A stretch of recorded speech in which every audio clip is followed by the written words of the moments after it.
अरे बच्चों, आज हम आपको बताएंगे कि कक्षा 12 इंग्लिश में कितने क्वेश्चन होते हैं और कौन सा क्वेश्चन कितने नंबर का होता है। यानी जितने क्वेश्चन रहेंगे वह कितने कितने नंबर के रहेंगे और उसके बाद टोटल करके आपको 100 नंबर कैसे मिलेंगे। आज मैं आपको बताऊंगा कि 12 क्वेश्चन होते हैं बोर्ड पेपर में और 12 क्वेश्चन जो पढ़ लेगा उसको 100 नंबर मिलने हैं। यानी मैं बताऊंगा कि 12 क्वेश्चन कौन कौन होगा और वह कितने कितने नंबर का होगा। तो आइए प्यारे बच्चे देखते हैं। पहला जो होता है वो अनसीन पैसेज होता है। जो पहला क्वेश्चन होता है वो अनसीन पैसेज होता है और अनसीन पैसेज में हम कह दे तो सबसे पहले एक बात ये होती है, उसमें 10 लाइन 12 लाइन कुछ भी लाइन आपको दे देगा और जितना लाइन देगा उसके नीचे 5 क्वेश्चन देगा। मान लीजिए 1 2 3 करके इसे कुछ लाइन दे देगा और इसमें आपको कितने क्वेश्चन देगा, तो इसमें 5 क्वेश्चन देगा, 1 2 3 4, तो तीन तीन नंबर का क्वेश्चन रहेगा।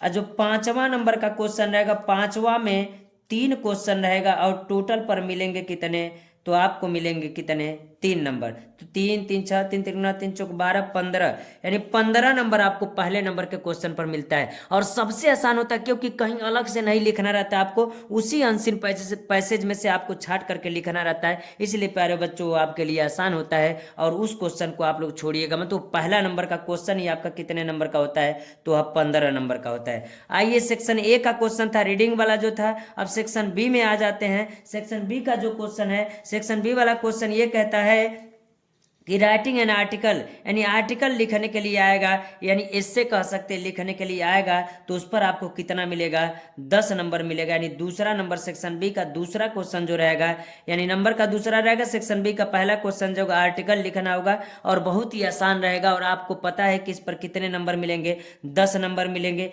उसी प्रकार सेक्शन बी का जो तीसरा क्वेश्चन रहेगा, राइट ए लेटर, यानी एक लेटर लिखने के लिए 2 रहेगा, उसमें 2 रहेगा, कोई एक ही करना होगा। उस प्रकार आपको मिलेंगे कितने नंबर, 10 नंबर मिलेंगे। यानी आपको लेटर लिखने पर कितने नंबर मिलेंगे प्यारे बच्चों, तो आपको 10 नंबर मिलेंगे और इस 3 ही क्वेश्चन में आपको टोटल 35 नंबर मिलते हैं। इस प्रकार आपको 12 क्वेश्चन पर पूरा 100 नंबर मिलेगा। चलते प्यारे बच्चों अगला क्वेश्चन देखते हैं। ग्रामर का जो रहता है सेक्शन सी रहता है, उसमें करेक्ट ऑप्शन करने के लिए देता है और जब करेक्ट ऑप्शन करने के लिए कई मल्टीपल चॉइस क्वेश्चन रहते हैं जिसको करेंगे। मल्टीपल चॉइस क्वेश्चन भी हो सकता है या तो उस पर करेक्ट करने के लिए देगा, तो उस पर आपको टोटल पर कितना मिलेगा, तो 10 नंबर मिलेगा। उसी प्रकार अगला जो 5वां नंबर का क्वेश्चन होगा वो आपका चेंज ऑफ सेंटेंसेज होगा।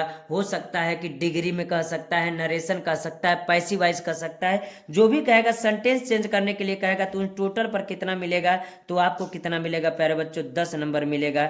तो हम कह सकते हैं कि इतने क्वेश्चन पर 5 नंबर वाले क्वेश्चन पर आपको कितने नंबर मिलेंगे, 10 नंबर। यानी टोटल कह दिया जाए तो 55 नंबर तो आपको मिल जाते हैं कितने नंबर से, 5 ही क्वेश्चन से। अगला जो 6वां नंबर का क्वेश्चन होता है सेक्शन सी का लास्ट वाला जो क्वेश्चन होता है वो आपका ट्रांसलेशन होता है, जिस पर नंबर कितना मिलता है, 5 नंबर मिलता है प्यारे बच्चों। और ये नंबर आपका कहीं नहीं जाने वाला है। इसलिए मैं बता दूं 7वां नंबर का जो क्वेश्चन होता है, 7वां और 8वां नंबर का जो क्वेश्चन होता है ये किससे रहता है, तो प्रोज से रहता है इंग्लिश के।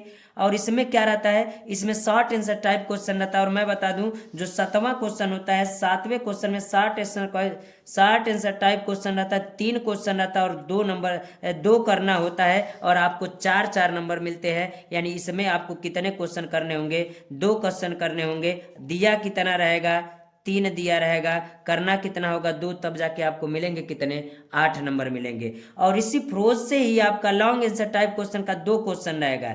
कितना क्वेश्चन रहेगा, 2 क्वेश्चन रहेगा, तो उसमें से कोई एक करना होगा जिस पर आपको मिलेंगे कितना नंबर, जिसको करने के बाद आपको 7 नंबर मिलेंगे। इसी प्रकार पोइट्री से स्टंजा देगा, 9 नंबर का जो क्वेश्चन होगा वो पोइट्री का स्टेंजा होगा, यानी पैसेज दिया होगा और उस स्टेंजा में से आपको 3 क्वेश्चन दिया होगा। कितना क्वेश्चन दिया होगा, 3 क्वेश्चन दिया होगा और तीनों क्वेश्चन करने के बाद आपको 2 नंबर करके टोटल कितने नंबर मिलेंगे, 6 नंबर मिलेंगे। यह भी बहुत आसान रहता है, उसको पढ़ने के बाद आपको आसानी से वो क्वेश्चन हो जाएगा। इसी प्रकार हम कह सकते हैं कि अगला 10वां नंबर का जो क्वेश्चन होता है वो सेंट्रल आइडिया होता है और सेंट्रल आइडिया जो होता है वो बहुत आसान ही होता है और उसमें से कोई 3 नाम देगा, कोई 3 या 4 नाम देगा पोएट्री का और कहेगा इसी पर सेंट्रल आइडिया किसी एक पर लिखिएगा, तो आपको टोटल नंबर कितना मिलेगा, तो 4 नंबर मिलेगा। और इसके बाद से आपका लास्ट जो रहेगा सप्लीमेंट्री का जो रहेगा, सप्लीमेंट्री का 2 भाग रहता है। इसमें short answer type question same to same फ्रोज जैसा ही रहता है। इसमें क्वेश्चन कितने रहते हैं, 3 क्वेश्चन रहते हैं और करने आपको कितने होते हैं, 2 करने होते हैं। और टोटल आपको कितना नंबर मिलता है, तो टोटल 8 नंबर मिलता है। एक क्वेश्चन 4 नंबर का होता है। और उसके बाद से लास्ट वाला जो 12 नंबर वाला क्वेश्चन होता है वो आपका लॉन्ग आंसर टाइप क्वेश्चन होता है और 2 क्वेश्चन दिया होता है, उसमें से एक ही करना होता है, जिस पर आपको पूरे मिलते हैं कितने नंबर, 7 नंबर। इस प्रकार प्यारे बच्चों आपको 100 नंबर पूरा मिल जाता है। यानी हम कह सकते हैं कि सिर्फ 12 क्वेश्चन पढ़ने के बाद आपको इंग्लिश में कितने नंबर मिल जाएंगे, तो 100 नंबर मिल जाएंगे। इसलिए हम कह रहे हैं प्यारे बच्चों, जिस बच्चे को ये 12 क्वेश्चन तैयार होगा तो उसको इंग्लिश करने में कोई दिक्कत नहीं होगा और उनको बोर्ड पेपर में कोई समस्या नहीं होगा। आज के लिए आपके लिए यह वीडियो बहुत महत्वपूर्ण होने वाला है, इसलिए इस प्रकार से आप तैयारी कीजिएगा तो आपको बोर्ड पेपर में कोई समस्या नहीं रहेगा प्यारे बच्चों। धन्यवाद।